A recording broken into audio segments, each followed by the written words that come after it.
Hello, everybody, and welcome to Box Seat Banter. I'm your host, Billy Ballas, a high school baseball coach of over 10 years, a season ticket holder to the Dodgers, and a just longtime baseball fan. Love talking about baseball. And today I'm broadcasting from 5,280 feet above sea level in the purple row of seats in Coors Field to talk about the Rockies. And joining me today is Anthony Masterson. He's a former left-handed pitcher. He's the lead researcher for Fox Sports Baseball. So we've got high hopes for what you're going to bring to the table today. He's been a guest on Inside the Parker podcast and also a host of the Purple Dinosaur podcast about the Rockies. Anthony, great to have you on the program today. Boy, what an intro. I'm not sure if I'm going to be living up to these expectations at all. You're putting me up on a pedestal, Billy. It's way too much, please. I've talked baseball with you several times, and I have the utmost confidence that you'll be able to live up to that introduction. Let's do it, man. So we're talking about the Rockies today. They are the youngest team that we've discussed so far. We discussed the Marlins a few weeks ago, and so today we're discussing the Rockies. They came into play together in 1993, the Florida Marlins and the Colorado Rockies. And when the Rockies began play, they played at Mile High Stadium there in Denver for a couple years, 93 to 94, and then moved into Coors Field in 95. And Anthony, did you know that so Mile High Stadium at the time, it was the home of the Denver Broncos, the football team. Did you know that it was originally built for baseball? Denver Bears. Oh yeah. So have you been to? Now you grew up in Wyoming. Yeah. And so when the Rockies were formed in 93, did you immediately adopt them as your team since they were the closest team then? Yeah, it was one of those things where, grew up in Wyoming, you don't have anything. There are no pro sports in Wyoming. The closest ones really are the Denver sports. And so the Denver's always try to control the Rocky Mountain region for most sports. Broncos for sure have all the power over the Rocky Mountain region. Things that are kind of filtered in a little bit. Even that year, 95, when they made Coors Field, the Avs came in. They moved from Quebec City to Colorado, won the Stanley Cup that year, and then they got their fan base built up. The Nuggets, they've kind of gone back and forth, but really, the Rockies, when they first came in, it was kind of thrilling because it was one of those things where you never had that feeling before, and of watching a pro baseball team really play in Denver. I know they had the Bears and the Zephyrs and in the few years prior, but seeing an actual pro baseball team play there, it was remarkable. And considering the amount of people that saw those games in the first 2 years at Mile High Stadium, because like you said, it was a football stadium, and they brought in over 4 million people every year. I mean, it's even for baseball, it was 60 plus 70,000 seats, and they were selling out those games every single day for 2 straight years. I mean, it was a phenomenon that swept around, even though the team wasn't really that good the first 2 years. It was people wanted to go and watch baseball, and I know the games were usually 16-11 at that time, but they were fun to watch, and it's really something that nobody had really seen before. Yeah, you mentioned that attendance. So in 93, that first year, they had over 4.4 million in attendance. I mean, can you imagine that now? I mean, that's ridiculous. Well, yeah, that's the largest in history. In 94, the following year, they were actually on pace to break that. But then the strike shortened the season, so they didn't reach that. But their average per game was even higher in 94. Then they moved into Coors, which is a large stadium. It's not as big as Mile High in terms of the capacity. But for the first 7 years of the Rockies' existence, they led the league in attendance. Yeah. So, yeah, they were obviously starved for professional Major League Baseball in that region. And the fans have definitely supported them, especially there early on. Just impressive numbers there. Yeah. Well, and you go to the games, and it really was it was kind of built for the casual fan. It's kind of been always been the knock on Rockies fans is that, hey, the stadium's really nice. Hey, come here and pregame before you go out to the bars in Lodo and downtown Denver. But it really was kind of built for the casual fan because it was still in a football stadium. The games were just absurd considering what baseball was at that time. You don't never had games where you saw them that were consistently 11-9, 10-8. You're never out of it in a game at Mile High Stadium or Coors Field. So it really was built in for people to kind of settle in and not know what's going to happen in the next 3 hours. Yeah, it was kind of football scores there in that football stadium. Yeah, exactly. And the south stands were still shaking. You could have the big Bronco was still sitting there above the stadium. It was definitely odd, but it was a crazy time for a team to come in there, and the introduction they had was pretty remarkable. Yeah, and they were in their early going, they got to the playoffs fairly quickly in their third year of existence in '95. They were the wild card team. At the time, it was the fastest time an expansion team made the playoffs. And then I think somebody did the Diamondbacks. I think did in like their second year or something to got it there a little quicker. I mean, that 95 team was, man, that was a lot of fun. It was a shortened year, obviously, but it was Coors Field's first year. You had the infamous opening day game where Dante Bichette hit the walk-off home run in the 13th. And then you had to get your butt saved a few times at the end of the season. But you eventually made it in on the last day of the year, but you had that team. It was Larry Walker and it was Andres Galarraga and, Vinny Castillo. All these guys were just putting up ridiculous numbers. That was even for like Ellis Burks, who just barely got there that year. God, that team was a lot of fun. A lot of names, yeah, and we'll talk about several of those names here coming up on the podcast. Other playoff appearances for the Rockies. So they had that wild card in '95. Also won the wild card in '07, '09, in 2017 and 2018. They do not have any division crowns. Which is kind of funny because only the Rockies and Marlins, so the two teams that came into the league together, those are the only two teams that have never won their division. Yeah, and the Marlins, the two times they've made the playoffs in their entire existence, they won the World Series. So here we are, just always a bridesmaid, it seems like. Yeah, and the Rockies, so in '07, they had that crazy finish. I think they won 14 out of 15 or something like that. They won 14 of 15 to end the regular season, which then forced a one-game playoff with the Padres in which they won on a walk-off and then won the next 7 games to make the World Series and then had 10 days off and got swept by the Red Sox. Yeah, so that was Rocktober. Mm-hmm. And I forgot that they actually played the Diamondbacks in the NLCS. Yeah. You don't often see two NL West teams playing against each other in the postseason, especially the NLCS. And it was the two youngest teams in the NL West. And so the Rockies, like you mentioned, after that frantic finish to the regular season, they swept their way through the playoffs, but then got beat by the Red Sox in the World Series. So that's their only pennant, and they do not have any World Series championships. Is that going to change in the near future? Let's just say to be determined. All right. I'll try to be diplomatic here. Depends how you define near, I suppose. Yeah, exactly. All right. So that's looking back. We will look back even more shortly at some of the players that you mentioned coming up. Anthony, one of my favorite segments of the show is a trivia question. And so I'm putting a lot of pressure on you being a baseball researcher to see if you can answer these. So first, last week we discussed the Padres, and the trivia question was, who are the two Padres players to hit for the cycle?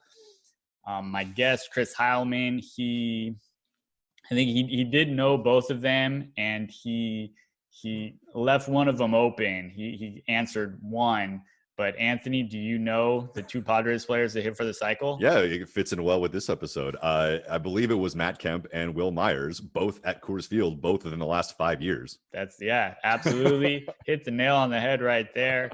It does make sense. Coors Field, it's triples is the spacious one that's hard to come by. Yeah. And triples are much more readily occurring in Coors Field than they are at, say, Dodger Stadium or some of the other stadiums. And that's what the rub on Coors Field is like. Oh, it's an offensive park. Yeah, blah, blah, blah. It's not home runs that kill you at Coors Field. It's stuff falling in front of your outfielders. Right. And that's a part of where the triples come into play as well. Exactly. So now this week's trivia question. So as we get to that Coors Field, talking about hits falling in the outfield, that has led to 9 batting champs that the Colorado Rockies have had. So in their entire existence, we're talking 27 years. They're currently playing their 28th season. Mm-hmm. So in those 27 full seasons, they've had 9 batting champs. One of those guys actually did it 3 times. So they've won more than 9 batting titles. Do you know who the 9 batting champs for the Colorado Rockies are? So I promise I'm not looking here. So I will try to go what I can. So DJ LeMahieu, Charlie Blackmon, Justin Morneau, Michael Kadire, Andres Galarraga, Todd Helton, Larry Walker, Carlos Gonzalez, Matt Holliday. Yeah. There it is. Nice. It was not in order, but I got him eventually. All right. Yeah. So the the Charlie Blackmon, especially recently, he got off to such a hot start this year. So that one is probably in people's minds. Todd Helton, such a great hitter. Morneau and Kadire, not long time. No, they're 1 or 2 years each guy. Yeah. So those are the ones that are easy to overlook. So that's very impressive naming all of those. Another one of my things, another one of my favorite things about the Rockies, and this was not the official trivia question, but there was a time when they had Todd Helton on the roster and Seth Smith on the roster. Anthony, do you know what those 2 guys have in common aside from playing together on the Rockies? They backed up Mannings in college. Yeah. Todd backed up Peyton Manning at Tennessee, and Seth Smith backed up Eli Manning at Ole Miss. Yeah, crazy. I mean, how unlikely is it that they, both did that, then they both play on the same major league team together? Crazy. Now, that's the thing. The Rockies like to get guys who played quarterback. Matt Holliday was a quarterback. They had a first-round pick a few years back. Was a quarterback at Clemson, Kyle Parker. Of course, they drafted Russell Wilson. So they kind of have a thing. Yeah. I think they drafted Michael Vick too, didn't they? They did draft Michael Vick, in fact. Yes, that's correct. And the joke going around was the Rockies are better at drafting quarterbacks than the Broncos. Lately, that is accurate. The jury's still out on Drew Lock. I am a fan more than I was a fan of the other guys they've drafted. But yes, that is not inaccurate. Yes. And then the Broncos' best quarterback in their history probably could have made a pretty good baseball player. He would have been a very good baseball player. Yeah. In fact, he was going to play baseball until the Colts decided to sell him. So he played that one summer in Oneonta for the Yankees. Yeah, and that's of course John Elway, a 2-sport star at Stanford. I think, did he play baseball at Stanford as a pitcher? Yeah. He was a third baseman too, I want to say, actually. Okay. Yeah. And so the Rockies, in their existence, they've had 2 owners, Jerry McMorris from their existence through 2005, and then the Monfort family from 2005. Currently, they own the organization. Anthony, do you have any thoughts or opinions on either of these owners? Let's say that the Monforts have had their they've had their ups and downs. Let's just say since they've led the team, they were not necessarily skilled baseball people when they first got in, and a lot of people will say they're still not skilled baseball people now. But they've overseen the most successful portion of the team's existence. But they've had spats in public with players. They've emailed fans from their iPads late at night. That does not really sound like a good thing, saying, hey, if you're complaining about this team, a product and experience bad, don't come. It is not usually when they're in the news, it's not good things when the Monforts, and that's what's really with any owner, but with the Monforts, when they're in the news, that's never a good thing. They had Dick Monfort before the season saying the Rockies were going to get 94 wins this year because they did basically the same thing in 2008 when they were bad to 2009 when they made the playoffs again. And he just kind of, in his words, interpolated those numbers to get 94 wins.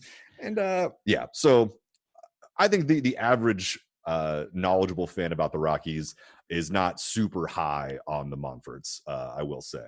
Though to their credit, after they had those issues back, it was like 2014, 2015, I will say, they stayed out of the news for a long time. And that's when the Rockies made the playoffs and were able to build a better team. And they've since been in the news a lot more this year, and it has not been great. So Yeah, it's funny how most of the time when the owners hire people who are smart and let them do their job, that they're more successful. yeah, like how many times are the Dodgers owners in the news, having quotes, like any of the ownership group, really? I mean, you just don't see it. And that's usually a sign of not dysfunction. And then Anaheim, it's kind of the opposite. Yeah, well, yeah. Again, like if the only, well, even with the Cowboys, I guess the Cowboys haven't done anything in 30 years, but Jerry Jones is the most recognizable owner in all of sports because he's always in the news. And is that a good thing for the Cowboys? I don't know. He's made a lot of people really rich, but is the team any better than they were 30 years ago? No, they're not. So who knows? All right, and now for some of those guys that the Monforts and McMorris have put in charge. Bob Gebhardt was the GM from 92 to 99. Then Dan O'Dowd had a long run from 99 to 2014. Did he ever? And then Jeff Bridich from 2015, and he is their current general manager. Any thoughts on the GMs? Well, again, the Rockies have this habit, and we'll get into the managers as well too. But the Rockies have this habit of not trying to get rid of people. And when they get a job, they don't like firing people. They're not big on conflict. So a lot of these managers, we'll talk about that, and Dan O'Dowd especially, they have kind of lifetime appointments. They're kind of like Supreme Court justices, it seems like, where they just get these lifetime appointments or handshake contracts, and then they're just there until they want to be or until they don't want to be. It was clear the Rockies were not going in the right direction, especially at the end of Dan O'Dowd's tenure. At that point, they had not made the playoffs since 2009. It was 2013, 2014. O'Dowd, the team wasn't any good. They weren't getting any good players. Their farm system wasn't great. And so his contract expired. And the rumor was that Dan O'Dowd had to literally quit because Dick Monfort wanted to keep him as the general manager because he didn't want to fire him. He's been there for so long. And so Dan O'Dowd said, I think I'm good. Someone else can take over. And they finally did. And now Dan O'Dowd's got a cushy job on MLB Network, and good for him. Jeff Bridich, again, when somebody stays out of the press, it's usually for the best. And Jeff Bridich definitely is one of those kind of guys. He had a very, very public spat last year with Nolan Arenado in the offseason for really no reason. They signed Arenado to a long contract extension before last year with the promise that they would be getting a good team around Nolan for years to come and get free agents and figure out the draft and all these things. And really the only thing Jeff Bridich has accomplished as a general manager is he's swindled some guys in some trades. I mean, he dealt Corey Dickerson and got Herman Marquez as a throw-in. He sent Ian Stewart to the Cubs and got DJ LeMahieu. So those things he's done well. Free agency is by far the worst thing that Jeff Bridich has ever done. We've done this database on our podcast before, but there's something along the lines of like 20 plus free agents that he has signed in his tenure, and the wins above replacement combined of all of those players is negative. Yikes. Exactly. Exactly. That's a problem. The irony is that in his tenure, the team has made the playoffs for back-to-back years for the first time in existence.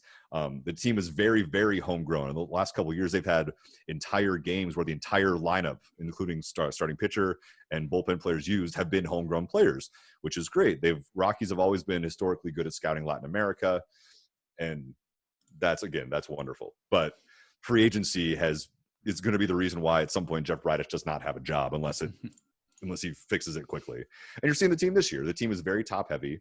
They didn't want to spend a lot of money in the offseason. They didn't sign literally any major league free agents.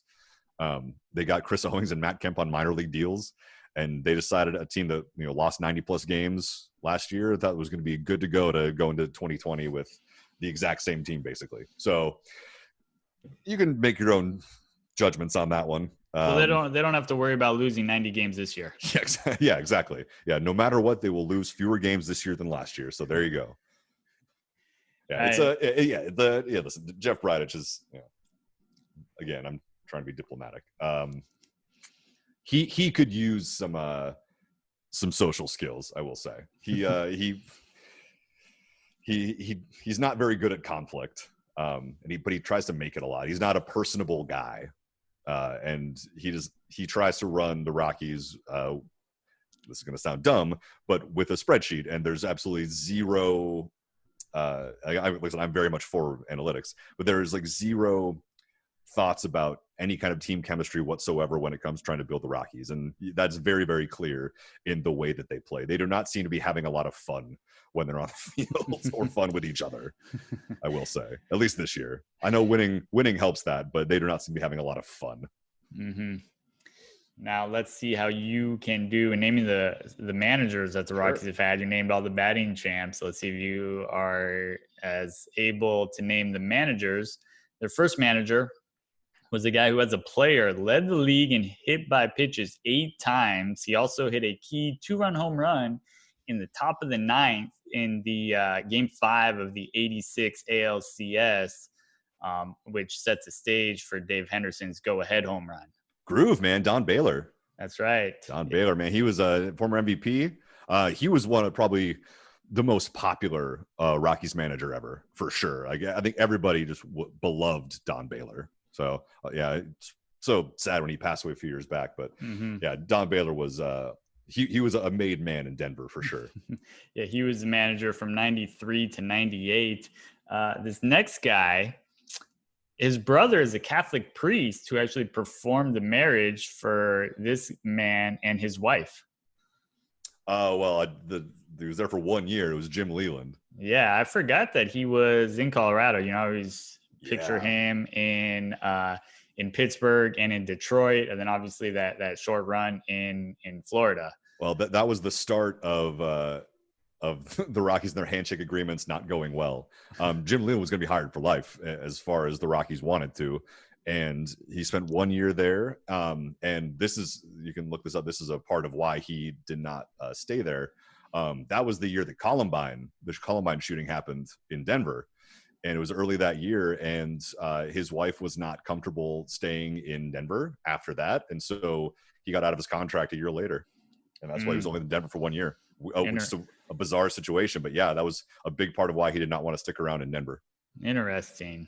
Then they had a manager who, as a player, won 6 straight Gold Gloves at third base. And if you're going by total zone runs, which I know, it's hard to come up with a defensive stat that is, completely accurate, but going by total zone runs, he's 10th overall and 2nd among third basemen. That'd be Buddy Bell. Yep. That was the beginning of the 2000s. Todd Helton had his best year under Buddy Bell, but the Rockies were not a good team under him at all. And then this next manager that, as a player for the White Sox, he hit the final home run ever at Metropolitan Stadium, the home of the Twins, before they moved into the Metrodome. So this was another a phenom, supposedly. It was going to be the next Billy Bean. Did not pan out for him, but Clint Hurdle. He was going to be one of like the next great players in the history of the league, and it just never seemed to work out for him. He was a very popular manager with the media, and he still is. I mean, Clint Hurdle's a great quote. He always has been. But around the time that he was obviously there for the 2007 run to the World Series, their October run. He got fired in early of 2009, and the reports coming out of there at the time was that his shtick kind of just wore thin with all the guys. I mean, he would like bounce a tennis ball in the dugout during rallies or during games, and it just kind of drove players nuts. And the media loved him, but his players not so much, especially at the end. It's kind of like Joe Madden. Like his comes in and everything, everybody likes him. He's weird, he's quirky, but then at some point the shtick kind of wears thin, and what you have after that wears thin has to be trust in your players, and the players trust back in you, and that really wasn't there with Clint Hurdle. Yeah, so you say he got fired in early of 2009. That was 46 games into 2009 when this manager was hired, and he won Manager of the Year that year when he led the Rockies to the wild card. Yeah, Jim Tracy, a man you know well from LA. One of the nicest people that I think you'll ever meet in the game of baseball. And there's not a single person says a cross word about Jim Tracy as a person. And he was great that year because I think he was the calm, steady hand that the Rockies needed after they let Hurdle go. And once they let him go, like I think they were like 72-42 to end that season. They were the best team in baseball. It was unbelievable. That 09 team was so much better than they get credit for. They got taken out by the defending champion Phillies at that time in 4 games, but they had the Phillies on the ropes in game 4 of that series. Houston Street blew a save and they would have been tied, and they just, obviously couldn't pull it out. But yeah, that team was great. And he had a good run for a little while there with the Rocks. That 2010 team was very, very good as well. They had like the anti-Rocktober. They almost lost 12-13 to end the season and missed out on a playoff spot, even though they were a phenomenal team that year for most of the season. But yeah, Jim Tracy, he also had a lifetime agreement to be a handshake clause in his contract to be the Rockies manager as long as he wanted to. And at some point he got out. He was like, yeah, I literally can't do this anymore. Yeah, he got out after 2012, which opened the door for the 1988 American League Rookie of the Year. Yeah, Walt Weiss. He was a baseball coach at Regis High School in Denver when he got hired. He had never managed anywhere above high school, and he oversaw some lean years with the Rockies. They were rebuilding at that time, trying to get their crew of players they have now ready to go. Your Nolan Arenado's, your Trevor Stories, getting those guys up in the big leagues. And he was tasked with all the bad parts of the rebuilding process.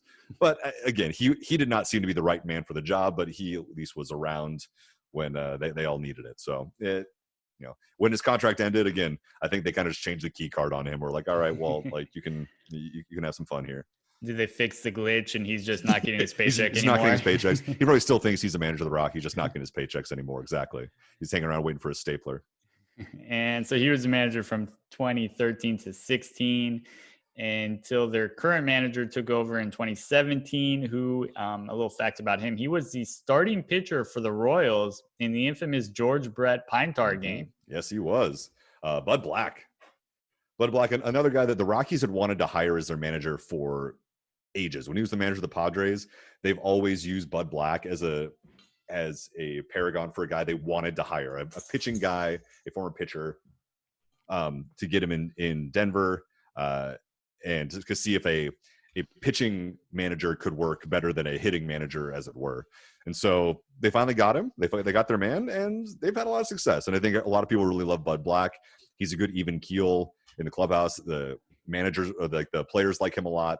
And I think that's a huge part of it. So I think he'll be around as long as really they probably want him to. But yeah, he's the only knock on Bud is that he does not trust young players at all. He will side with a veteran over a young player 100% of the time, whether it comes to playing time, in an argument or whatever. That's the only thing that he is really one of his foibles, I guess. But really, Bud Black, you can't really complain about him as a manager. He's been great. All right, so that's the managers. And then in a moment, we will look at some of the players in the past 25 years for the Rockies. All right, and it's time to go over my quarter century roster for the Rockies. And a quick reminder to all the listeners, the rules for forming this roster are you go back 25 years. So we're going back to 1995. You pick one player per year. You cannot repeat players. And you must form a coherent roster. And if listening to this inspires you, you want to create a roster of your own, you can visit the website, boxseatbanter.com. There's a link to download a Google spreadsheet template that you can fill out. And if you do, go ahead and submit that. I would love to see any submissions, whether it's for the Rockies or any other teams. So starting off here in Colorado, at catcher, got Chris Iannetta from 2008. He was worth a little over 3 wins that year, hit 18 home runs, got on base, a good clip, 390 on base percentage. So catcher gets on base, pretty solid. That was always his thing he could do, was get on base. The fact that Iannetta is the best catching season in Rockies history, that pretty much says what catchers have done in the history of the Rockies. They've never really found a guy who can consistently be back there and productive. They've had guys with decent seasons. Charles Johnson had an okay season. Yorvi Torrealba was the catcher during the Rocktober run. He had some big hits there. But yeah, Chris Iannetta is the best catcher in franchise history, and that's not really saying a ton. Well, at first base, we do have somebody very impressive. We've got Todd Helton in 2000, and Oof. we've got a lot of the black ink for him on his baseball reference page this year. Yeah. Led the league in hits, doubles, RBIs, batting average 372, on base at 463, slugging at 698, OPS, and total bases. He was an all star and a silver slugger that year, worth 8.9 wins for the Rockies. Yeah, he was hitting 400 in mid-August at that point. There was a point in the middle of a game with, I believe, with the Braves, where he got a hit in like his second at bat and was hitting 401, and it was like August 16th or 17th, something like that late in the season. And then he had a rough September, quote unquote. But yeah, he was just an absolute monster that year. 59 doubles. I mean, too, and he lived in the gaps in Coors Field, and then he was like he won't get the love for the Hall of Fame, and he's probably not a Hall of Famer in my book anyway. But the stretch that he had from when he first came up to about 2004, 2005, that's one of the best stretches offensively you're going to see. And of course, Coors helped that. But look at his numbers on the road. His numbers on the road were very, very good too. He was not just a Coors creation, though he did have a lot of fun there, I will say. Then at second base, DJ LeMahieu in 2016, he led the league in batting that year, hit 348, one of those batting champs that you were able to name. He was worth 5.3 wins above replacement. Not a lot of pop from him, only 11 home runs, but yeah, he got a lot of hits. Well, yeah, and he was a guy who was perfect for Coors Field because all he wanted to do was serve the ball at the right side, and he'll find some gaps sometimes. He was good at that. I mean, last year you saw with the Yankees, he had 26 bombs. I mean, obviously still just serving the ball to the right side, but with that short porch and right, able to get some of those carry over the fence. So, yeah, like he was the first great second baseman they had, and like I said before, they Jeff Bridich swindled him from the Cubs for Ian Stewart and Casey Weathers. I mean, that was such a good trade for them because he turned into an all-star, perennial Gold Glover, and then got rich with the Yankees. So good for him. He was awesome. He was really fun to watch, considering one of those guys that's 6'4", 220, but playing second base with with the way that he did. I think Vin Scully always called him High Pockets. It's a tribute to High Pockets Kelly, the former other tall second baseman in big league history. That's right. Yeah. Then as we move across the diamond to third base, the obvious choice here is Nolan Arenado, and I got him in 2017. He's worth 6.6 wins, led the league in doubles at 43, also hit 37 home runs, hit 309. He was an all-star, a Gold Glover, and a Silver Slugger. Great two-way player there for the Rockies at the hot corner. Yeah, I mean, no one's ever done what Nolan Arenado's done defensively in his first few years in the league. I mean, he's the only infielder ever with 7 straight Gold Gloves to begin his career. And he's already leading the league in defensive runs saved this year as well. So you have to imagine, even though he's struggling more offensively this year than he has in years past, the defense is still there. It's still remarkable. Every night there's a play he makes, you go, what the hell did he make that play? Then at shortstop, I went with Tulowitzki in the starting lineup, although we can debate this a little more later in the program. Tulowitzki from 09, he was worth 6.5 wins. Another two-way player. I think he's had a couple Gold Gloves in his career, not this year, but he did hit 25 doubles, 32 home runs, 297, 377, 552, triple slash. So, I mean, phenomenal production out of your shortstop there. Yeah, and he's a cautionary tale, really. He's one of those guys in the last 25 years where you say, like, if you would have given this player a full career of health, what would they have done? Like, he got hurt almost every single year after 2011. That was his like 5th year in the league. After that, he got hurt pretty much every single year for long stretches, even though he put up MVP numbers pretty much whenever he played. I feel like him and Grady Sizemore are similar guys where if you'd given them 15 years of being healthy, I just want to see what numbers they would have put up, but yeah, he was always great. And of course he got traded in the middle of 2015 to the Blue Jays in the big trade that netted nothing for the Rockies at this point. I mean, the only player still there is Jeff Hoffman, and he's, the 6th guy in the bullpen right now. I mean, he got the Blue Jays to the playoffs, so good for them. But Tulo was like I said, a cautionary tale. I wish I would have seen what he could have done in a full season, but it was not meant to be. Yeah. And then as we move along to the outfield and left, I've got Ellis Burks, big year, 7.9 wins above replacement in 96, led the league with 142 runs. Whew. And also led the league in slugging at 639 and total bases at 392. He hit 40 home runs, 45 doubles, all-star and silver slugger for Ellis Burks that year. He's that Blake Street bomber that gets overlooked. I mean, everyone's remembers Larry Walker, Andres Mm-hmm. Galarraga, Todd Helton, Vinny Castilla, Dante Bichette, but Ellis Burks had some fantastic season. This one especially. I mean, he was worth 8 wins. He had 40 home runs and 32 stolen bases, hit Mm-hmm. 344. He wasn't just a slugger like Dante Bichette was, where Dante Bichette would hit 40 home runs and have driving 120 and blah blah blah and have hit 320, but he'd be worth almost negative wins above replacement. I mean, I think in 95, he finished second to Barry Larkin. In 95, Dante Bichette did for the MVP, and he had like 0.2 WAR, which is, you would never put him there now, but the numbers he put up otherwise were fantastic. Mm-hmm. Ellis Burks was just a fun player to watch. And it's crazy that was like his 15th year in the league. Like, he'd been in the league for a long time. His 9th year in the league then, with that year, the 96. So he'd been in the league for 9 years at that point. He was 31 and put up those numbers. And he played for another 8 years after that. Yeah, then in center field, I kind of cheated a bit here. He didn't really play center a lot this particular season. He was split. It's okay. He was split. Carlos Gonzalez in 2011, another dynamic player. He hit 26 home runs, 20 stolen bases, triple slash of 295, 363, 526. And he just had that sweet swing. He would connect and hit those lasers into the right field pavilion. Yeah, Carlos Gonzalez is one of those guys that got old fast, which is too bad because he was really the heart and soul of the team for a long time.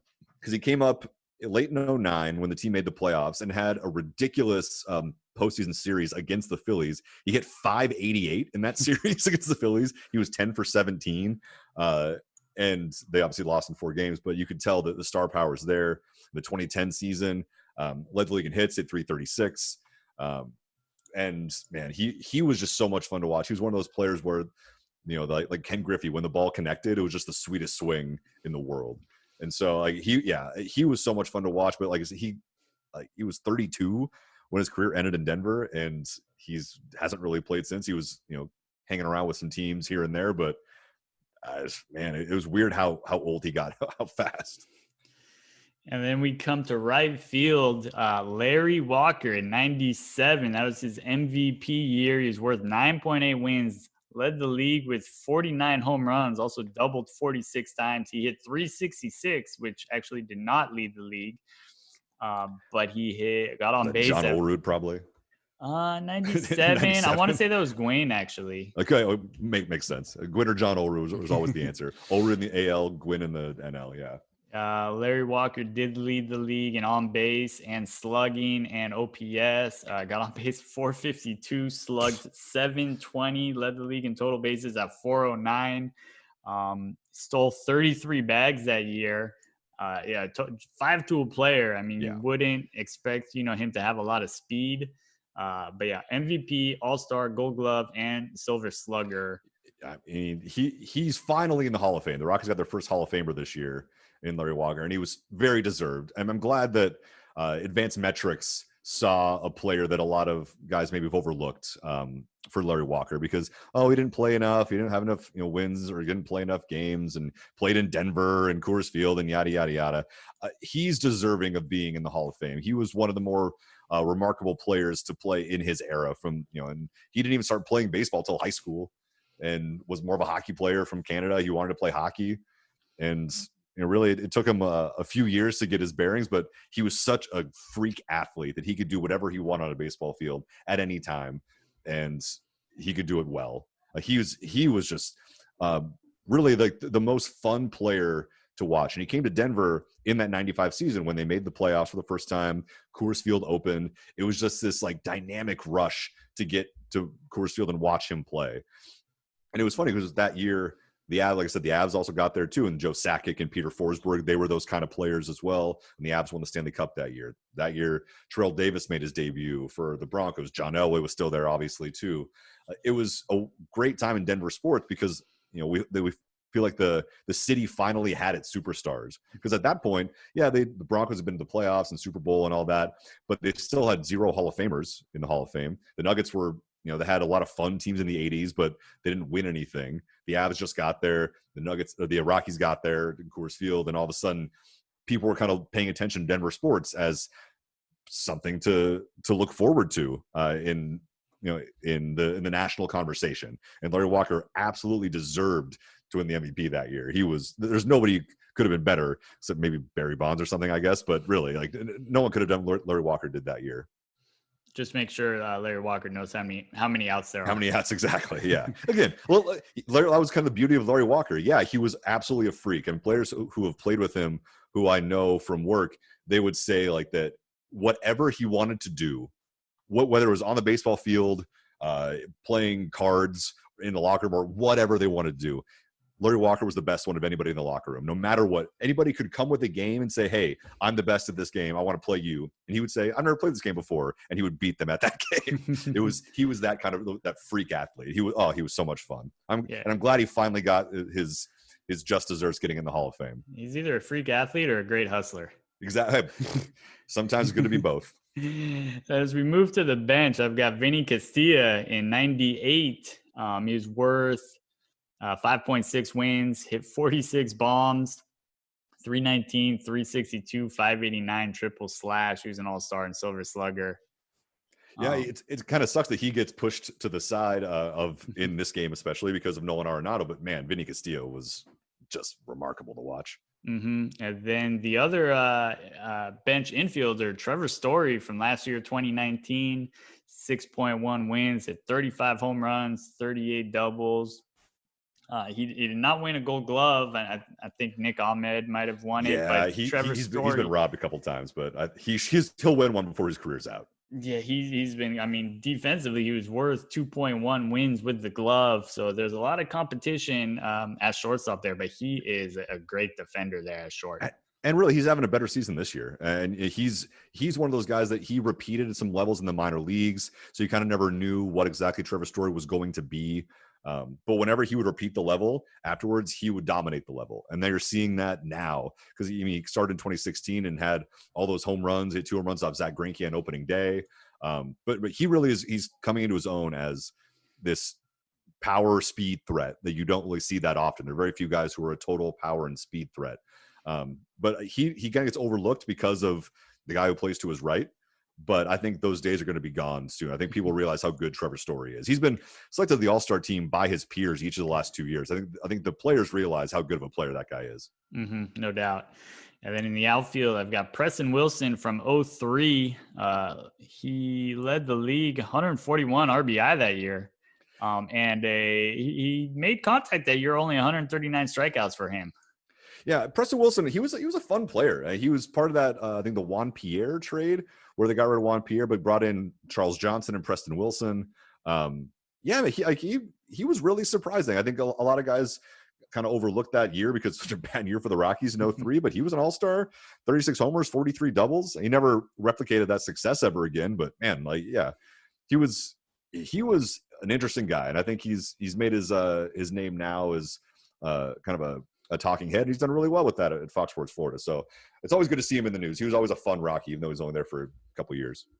And then the other outfield spot, another one of those batting champs, a great hitter. And you mentioned a great athlete, a former star high school quarterback who probably could have gone that route as well. Matt Holliday in 07 led the league. Like I mentioned, 340 batting average, also led the league with 137 RBI, 50 double and 216 hits.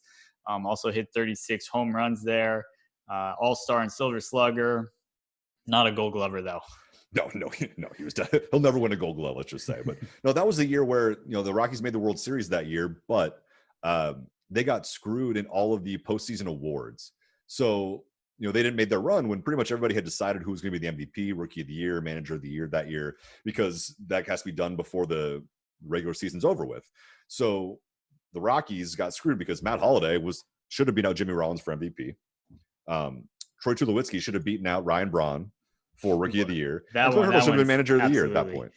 Yeah, that was heinous. I'm sure Dodgers fans, you know that. Yeah, we know that Braun wins awards that he doesn't deserve. Exactly. So yeah, you guys understand our pain here. So yeah, the Rockies got shut out that year, even though they had worthy candidates at every position. But yeah, that Matt Holliday year in 2007, it's be hard pressed to replicate that now. He was just absurd. And then rounding out the bench, Nick Hundley's the backup catcher from 2015. He actually hit 301 that year. Yeah, again, it tells you how bad Rockies catchers are. Nick Hundley is the second best catcher in Rockies history. So not great catchers, but a lot of offense out of that lineup, which is kind of to be expected with the Rockies. Yeah, and the irony of the last couple of years that the offense isn't as good as people think it is, and they're like, "Oh, it's Coors Field; they're going to hit." It's like, yeah, they're going to score runs, but they're not a good offensive team. They're very top heavy. All the advanced metrics now that we have, it's at your disposal, and you can see the Rockies are not a very good offensive team, and yet they made no moves to try to fix that in the offseason or really at the trade deadline. They got Kevin Pillar, like, cool. Here you go. So yeah, that's the struggles you face as someone who's in the know with advanced metrics and who is also a Rockies fan, because the Rockies are going to be number one in average every year. They're going to be number one or close to number one in runs every year. That's just always what Coors Field is going to do for them. But you look past those numbers, they're not that good of an offensive team. They're really not. And you hope people in the front office realize that, but at some point you have to believe that they do not. And it was fun putting that offense together, but it was a little more difficult putting this pitching staff together. Welcome to being a GM of the Rockies. Yeah, have fun. Surprisingly, a couple of these players actually came from the pre-Humidor era, but many of them were from the post-Humidor era in Coors Field. And we'll start with Ubaldo Jimenez in 2010. Oh, man. Yeah. Great year. He's worth 7.3 wins. He went 19-8. 2.88 ERA with, several starts coming at Coors. Very impressive. 4 complete games, 2 shutouts. I think he started that year like 13-0 or something like that. So he threw a no-hitter in April of that year, the only Rockies no-hitter ever. It was in Atlanta. He started the All-Star game that year.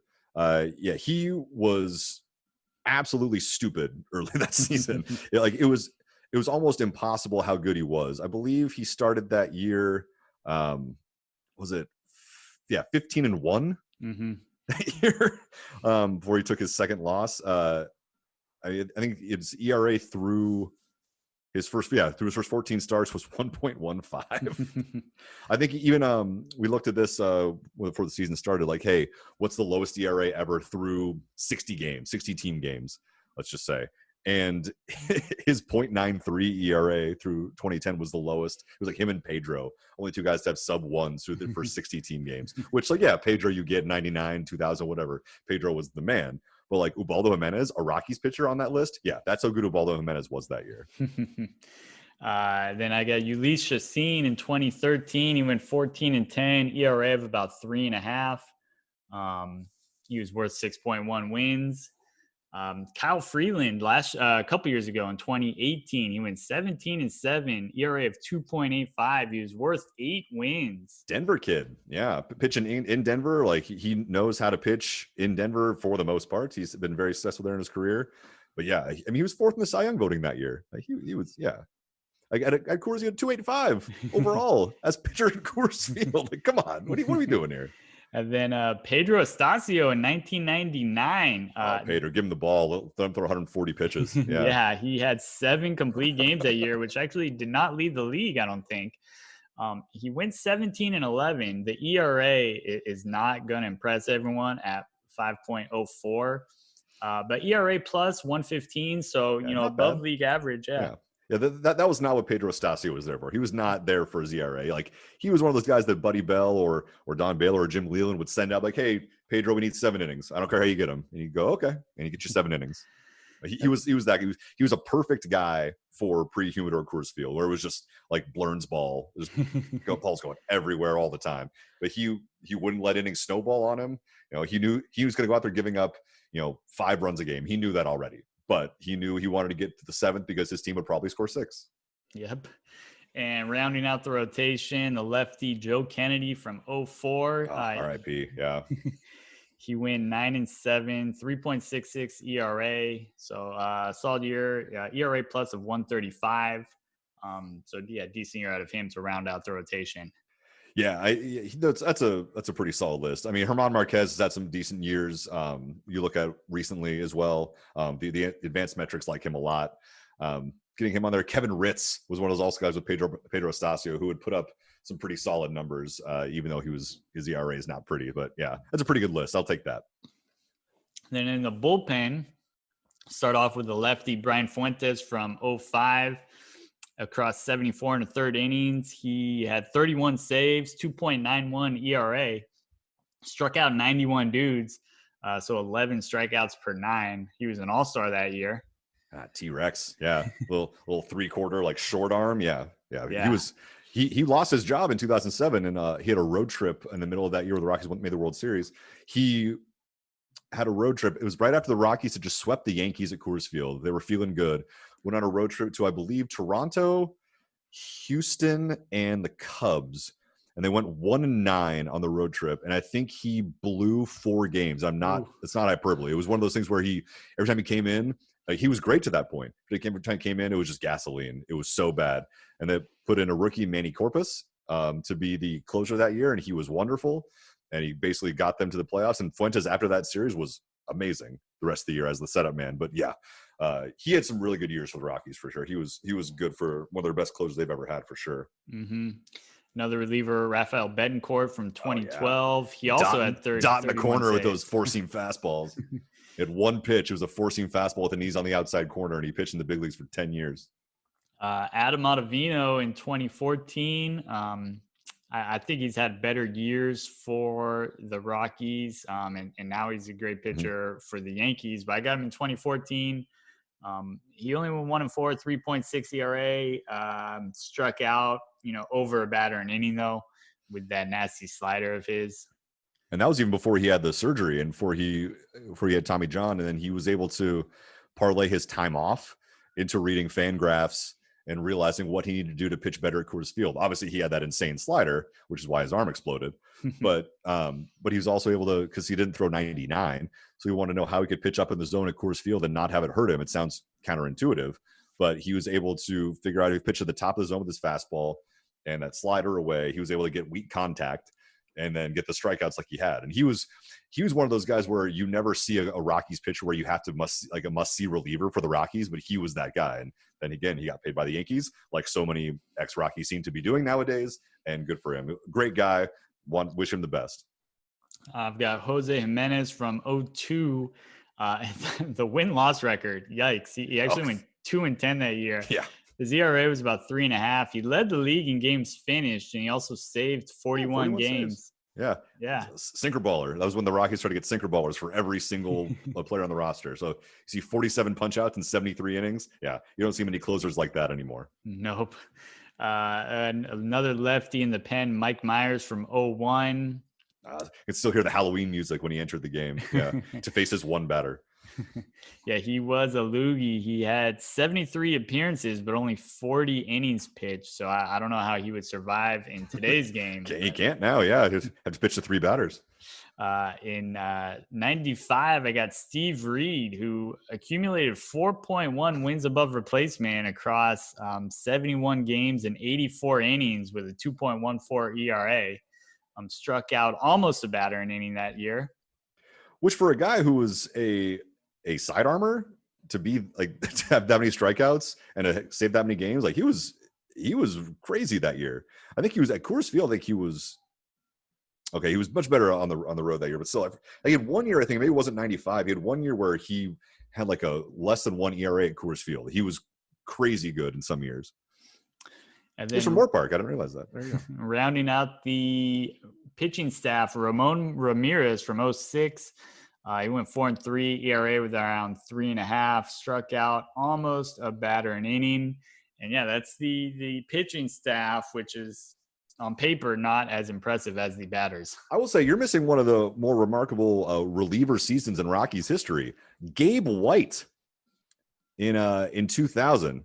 He only pitched one game with the Reds that year, but got traded to the Rockies. Gabe White, in 67 appearances with the Rockies in 2000, went 11-2, which for a reliever is insane. Had a 2.17 ERA, struck out 82 batters in 83 innings. Only gave up 5 home runs the entire year at 2000 Coors Field. That was one of the craziest reliever seasons you'll see in Denver. And considering when it was, and just like you don't see relievers with 11 wins either, just in general. So your eye goes to that initially because it's such a weird number to have in a win column for a reliever. And yeah, because then after that he had a 6.5 the next year. So clearly relievers are not ones you can bet on. But that Right. year, like everything aligned for Gabe White, lefty. Yeah, so that's the team that I've got. Again, if you want to make your own, go ahead, visit the website boxseatbanter.com and download that Google spreadsheet. I'd love to see those submissions. Yeah, I did my own because I knew the rules here, and I did my own, and we pretty much agreed on everything, I will say, though I had to get Gabe White in there. All right, we'll go over yours in just a moment. Anytime we put together a roster like this, there's some tough decisions. You got to get all the pieces to fit in the puzzle, the right positions, the right years. So you're not able to get everybody that you want. So let's go over some of the guys I missed on. But first, Anthony, you started to put together a roster. Yeah, so I definitely did, and then I saw the roster you sent over in the email, and I was like, oh, that's pretty much the same thing. I don't have much to add. There are a couple guys though. It's weird, especially on the pitching side, not to have the whole train of like your Aaron Cooks, who's an all-star, Jeff Francis, who's the star of that 07 team, Jorge De La Rosa, who's one of the best pitchers ever at Coors Field. To not have those guys. One guy, the one season I always remember though is Marvin Freeman. He was a former Philly, former Brave. In '94, he was challenging Greg Maddux for the ERA title for a while that season, the strike shortened year. He went 10-2 that year with a 2.80 ERA in '94, worth 4.5 wins above replacement that season. So I think he finished fairly high in the Cy Young voting that year too. I want to say, I finished fourth in Cy Young voting that year. So he was one of those guys you always remembered. He started the playoff series the next year, I believe, with the Rockies when they did make the playoffs against the Braves. So he was the one season I always remember initially being like, wow, people can pitch at Coors Field, was Marvin Freeman, even though it wasn't Coors Field, it was still in Denver. So yeah, you mentioned Aaron Cook, Jeff Francis, Jorge De La Rosa. So those were guys that I remember them just being. It seemed like they were Rockies forever. Right? Another guy, I mean, they definitely were. Another guy was Jason Jennings. Mm-hmm. He was a rookie of the year. He had a home run and threw a shutout in his major league debut at Shea Stadium. One of the more just insane shutouts debuts you're ever going to see. Like hit a home run and throw a shutout. Like, come on. And then a couple of the batters, I think their names came up earlier in the podcast. Dante Bichette. In '95, he hit 40 home runs, and you alluded to it earlier. I looked it up. He was worth 1.2 WAR that year. There you go. Exactly. he was like a 340, 40, and 140, and he had like a 1.2 WAR because his defense was so bad. Yeah. Then the big cat, Andres Galarraga, huge year in '96, 47 home runs. But yeah, no room for him on the roster either. He hit 370 in '93.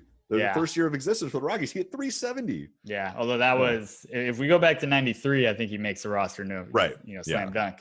Yeah. Charlie Blackmon, another guy who missed it. Yeah.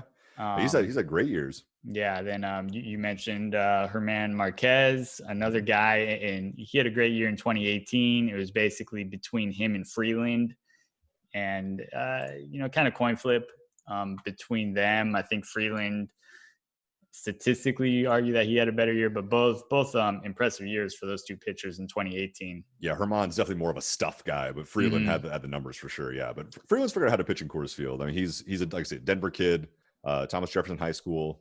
He's not scared of Coors Field like a lot of guys sometimes are. And then another guy who was not afraid of Coors Field in terms of signing a contract to come pitch in Colorado, but did not make it, right? Mike Hampton? He did not make it.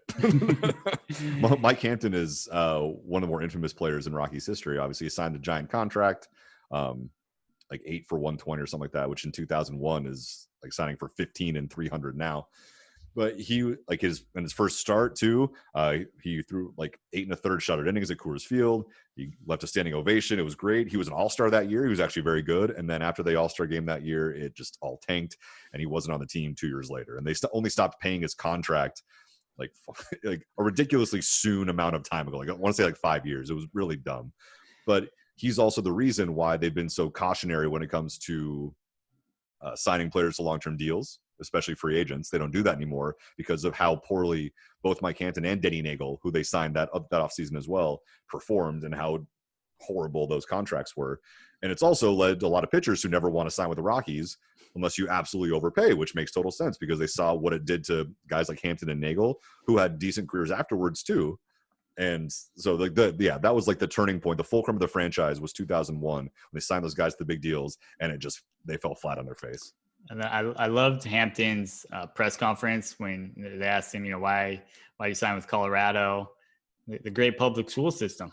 Yeah, exactly. Yeah. And it's funnier to think about that having happened like a year and a half after Jim Leland left because of, things with the public school system. So yeah, the irony. And then there's one more player I wanted to mention, although I'm not sure how Rockies fans feel about him, but Vince Scully nicknamed this man Mr. Daddy Excitement. Oh. No. Dexter Fowler. That's another one. That's another one. Yeah. Mr. Excitement, Sean Chacon, because Sean Chacon. He would come into a game and you never knew what was going to happen. You never that it could be. And I mean, in Coors Field, no lead is ever safe. And when Sean Chacon was pitching, it was, you had a shot. There was a lot of excitement and a comeback or something like that. Well, and also Sean Chacon was a Colorado kid. He went to Greeley, Colorado Central High School there.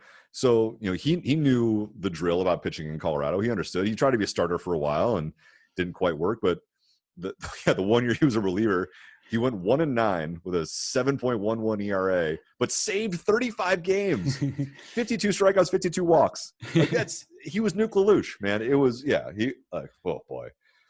Yep, that's Mr. Excitement. So yeah, any of our listeners out there, if you want to critique the lineup, the roster that I've put together, let me have it, on Instagram, on Twitter, at Box Seat Banter, on both of those platforms. We went over some of the tough decisions that we had to make, and you can chime into that conversation as well. Anthony, let's get to the Q&A section of the program. First, I want to start with just a question that I had, and I actually, by coincidence, I read there's an article on The Athletic today. I don't know if you saw it, or today or yesterday. We talked about a couple of great shortstops that the Rockies have had, Troy Tulowitzki and Trevor Story. Who do you think is the better shortstop? Boy, that's tough because Tulo had more of a base. He had his first 5 years or whatever. Trevor's only in his 16, 17, 19, fourth full season, I guess, because he got injured too as well. But I think you look at what they all bring to the table. Tulo was a transformative type of player. He really was. The defense, the home runs, you were just like, oh my God, like how can this guy do everything at once? And he really was fantastic. And then you see what Trevor Story can do, who can hit the home runs like Tulo did, who can play defense like Tulo did, and he can steal 30 bags in a year. You look at the sprint speed, which is the thing we can measure now for Trevor Story, and it's elite. It's 30 feet per second. It's, or, whatever, 30 blank per blank, whatever it is. He's an elite runner as well as being a Gold Glove shortstop who can hit 30 home runs in a year. So I got to say, I think Trevor Story will take him eventually. Yeah, and I mean, you mentioned that, Tulowitzki had all those injury problems. It robbed us of what could have been a great career. But yeah, that's a fun conversation to have. Who would you rather have in their prime? And I mean, Story along with Arenado, I mean, that's a phenomenal left side of the infield. Is that the best left side of the infield in baseball? Yeah, what's better? Well, I mean San Diego's got an argument. They got an argument, but it's not better than the Rockies, I will say. That's an argument. They're still number 2. All right. We'll get to some of the questions submitted by our listeners, and we offer that up on Twitter and Instagram, questions every week. So make sure to follow on both those platforms. Our first question comes from Joey Harmon, who was a guest on the podcast a few weeks ago. He asks, why can they not win the West? Oh boy. Well, the answer now is because their roster is so mismanaged, and the Dodgers and the Padres are in their division. That's the reason now. In years past, obviously their best chance was 2018 when the Dodgers really struggled to begin the season. The Rockies were good. They eventually ended up playing a game 163 to decide the West at Dodger Stadium. It did not go well for the Rockies. That's been their best chance. So yeah, like I said, now it's because the roster is not as good as other teams in their division. That's why they will not win it now. But really, like the thing is, it's hard to play in Denver for a full season. It really is. I mean, not just like, oh, look, it's Coors Field and you're going to give up a lot of runs, you're going to score a lot of runs, whatever.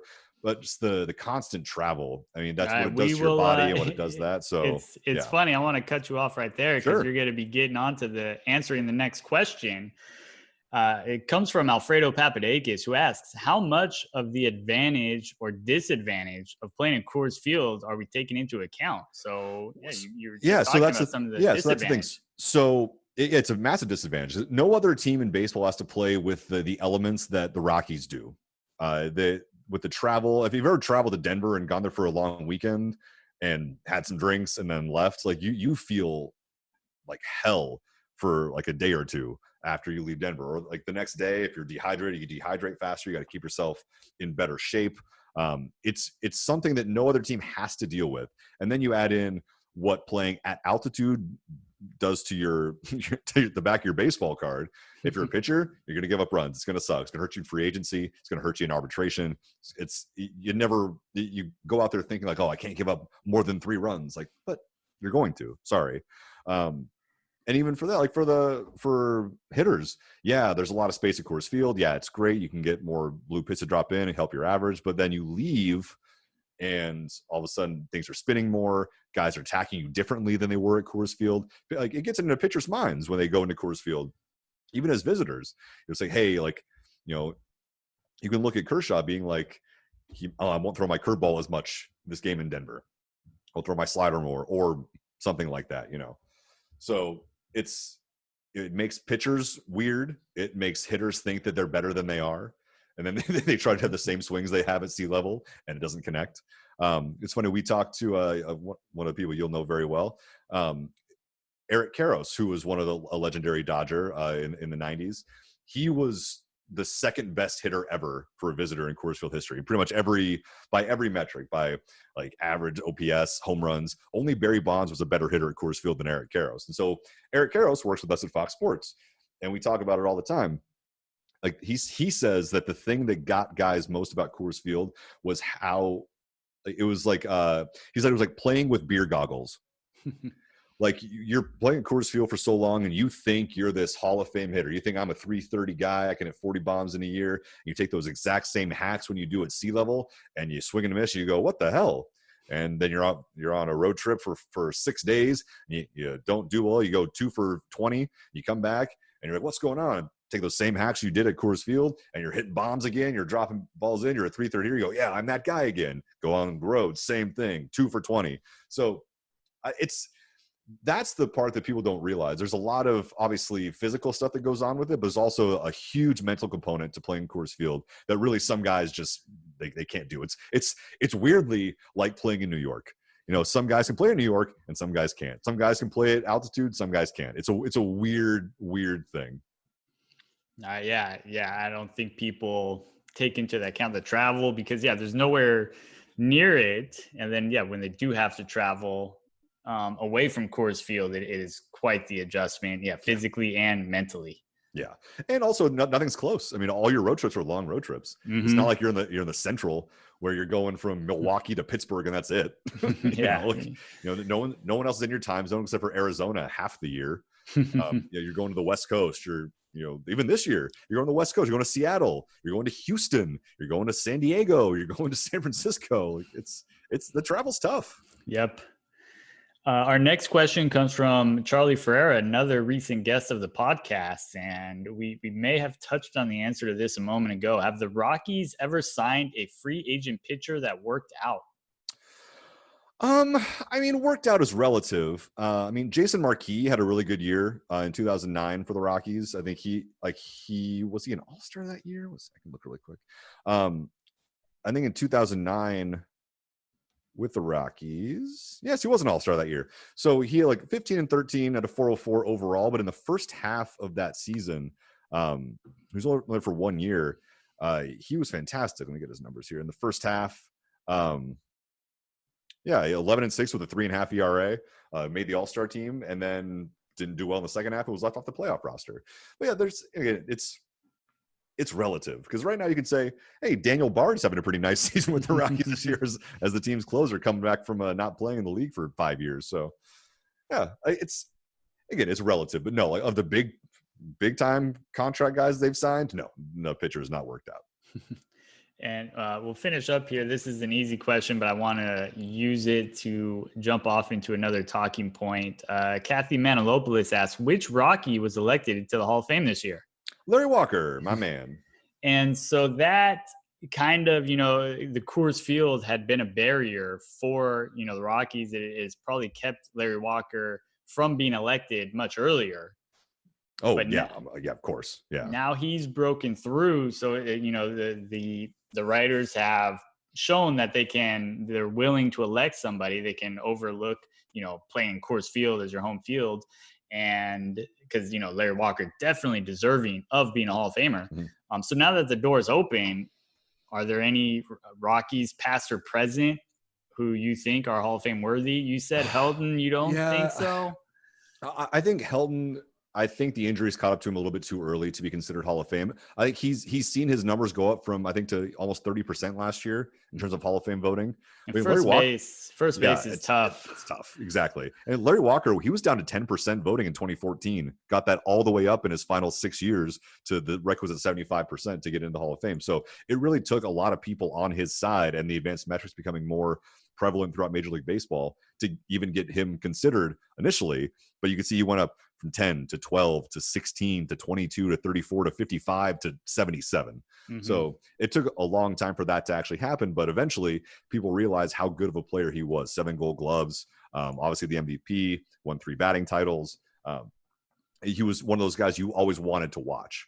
Mm-hmm. And also it helped that he ended his career with the Cardinals as well, played in Montreal, is one of the famous people you always think of. You think of the Expos. So past players, no. I think Helton, I think he'll end up around 50%. I don't think he'll make it before his name gets off the ballot. He could be a Veterans Committee guy. I think he had a good enough career to do that. I think now, right, it's Nolan Arenado. I mean, for sure. I mean, no one has had the start to their career as Nolan Arenado has. The 7 straight Gold Gloves at third base, highlight reel. He's finished in the top 10 MVP voting like 5 or 6 times. He's well on his way. Now, if he does that with Colorado, considering the acrimony he's had with the front office over the last couple of years, we'll see. But if he goes somewhere else, he has a much better case to make the Hall of Fame than he does if he just stays in Colorado his whole career. So, on one end, like, of course, I want him to stay in Denver forever. But, I know that I think even now, even if he stays in Colorado his whole career, he'll still be a Hall of Famer, because I think he's one of those guys that has transcended just the Rocky Mountain region. I think he's a national guy that people know who he is. Yeah. And I think I agree with you on both those points. I think Helton at first base, I think the numbers there offensively are very impressive. Coors Field or no Coors Field, mm-hmm. But at first base, you really got to have some crazy eye-popping numbers. The 369 home runs. I mean, the 950 OPS is great, but 133 OPS plus, that's great mm-hmm. too. But really, after 2007, he didn't have a lot of full seasons. Mm-hmm. He only had 1 full season after that, and his numbers really took a dive after that. If he would have stayed at that same pace, sure, but he didn't hit more than 20 home runs in a season after 2005. So, mm-hmm. and he played until 2013. So, it's tough, but I think that's probably where he's going to stay.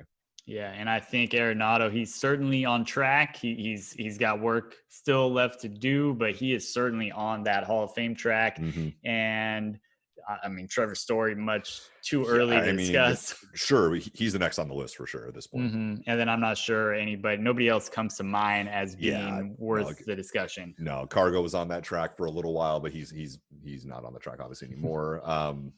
Yeah, I think as of right now, I think it's looking at Helton and Arenado, and it'll take a little while longer to figure out both of those. So we'll see. Yep. All right. So those are the questions we had this week. Make sure to follow on Twitter and Instagram and submit questions if you have those each week. Anthony, let's grade the roster now. So what do you think? I'll throw it to you first. What do you mm-hmm. think maybe some strengths and weaknesses of the roster are, and what grade would you assign it? I mean, you gotta love the offense. I mean, for everything you're running out there, you're running out an all-star, guys hitting well over 300 for the most part with power and some speed there as well. So yeah, I mean, I think the roster, like the lineup, is for sure an A, and especially for playing at Coors Field, yeah, I'd give the roster an A. The pitching staff, it's a little different. Like they're trying hard. They're for the guys that are here, they definitely did the best with what was given to them. So like, I think it's a solid B. It's like a solid B for those guys because you got to take into account where they're playing. You got to take into account the circumstances surrounding the effort they're giving. And so I think as a good teacher, you give out a grade. You realize that maybe some kids are coming from different backgrounds and different different problems at home. Let's just say. So yeah, I think it's a solid B for the pitching staff. All right, yeah, and I mean there's it's really a park adjusted B. Yeah.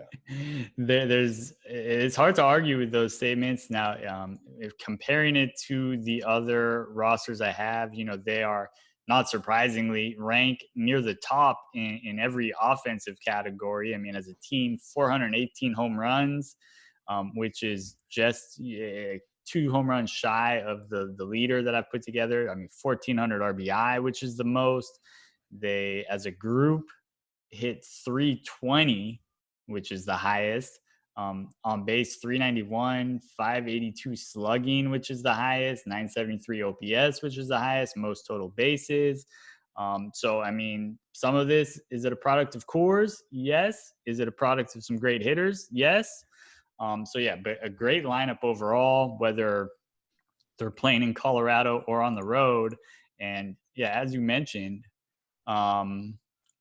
the pitchers left little to be desired. Again, but again, it's park adjusted B. When you take into account, where they're pitching, I mean, the starters are not bad. Their ERA plus, which I believe is park adjusted. I mean, Ubaldo was 161, Chacin was 129, Freeland 166. Kennedy 135 and Estacio 115. So all of them were those guys decent. Got it done. Yeah. Yeah. Now, maybe not as impressive as some of the other rotations that other teams have, but the weak spot, I think, and you touched on this, was catcher. And the bullpen was not the strongest. So, I agree with you. I think they're a solid B overall. Yeah. Again, considering what you had to work with, I think you got a pretty good roster going there. Yeah, and any listeners want to chime in, let me know what you would grade the roster on Twitter or Instagram at Boxy Banter on both of those platforms. Anthony, it's time to wrap up. So I'll offer it to you first to share your final thoughts on the Rockies. Well, I think this is in this weird season, and even though they just gave up 25 runs in a game last night, it's probably their best chance to win the World Series this year that we're going to have in a long time, because with the expanded playoffs, if they sneak in, they can somehow have like a Rocktober 2.0, because with how good the Dodgers are always, with how good the Padres are now and getting better, with how well Arizona's run, even though Arizona's selling this year, they got Lovello is a great manager and Mike Hazen's a really good GM. And the Giants are now led by, Farhan, who has never failed in any of his adventures throughout Major League Baseball. So it's hard to look at the Rockies going forward and have a lot of positivity, I will say. You hope they keep on to Nolan, but you hope they can build a team around him that isn't just the guy who was left. So I don't know if it's not this year. I'm not sure when it's going to be for the Rockies, but that's my assessment of the team right now in its current state. Yeah, the Rockies, I think they're always a fun, interesting team. They play at Coors, and it's not the same environment with the humidor now, but it's still, an offensive place. It's got that huge outfield. It's got the thin air. The ball doesn't. The pitchers have trouble with their breaking stuff. A lot more hits drop in. So, it's different watching baseball there. It's fun. It's exciting. But, the Rockies have the deck kind of stacked against them. It's tough to envision them really building something sustainable, year in and year out. They've really got to kind of, identify a window and then really go for it. It's tough, who's to attract pitching. I mean, you need pitching. It's tough to attract it there. They've really got to develop it. I know they've had some, experiments before with the piggybacking and starting guys on shorter rest and the minors that they've tried. But maybe they'll find something creative to do there. But regardless, I hope.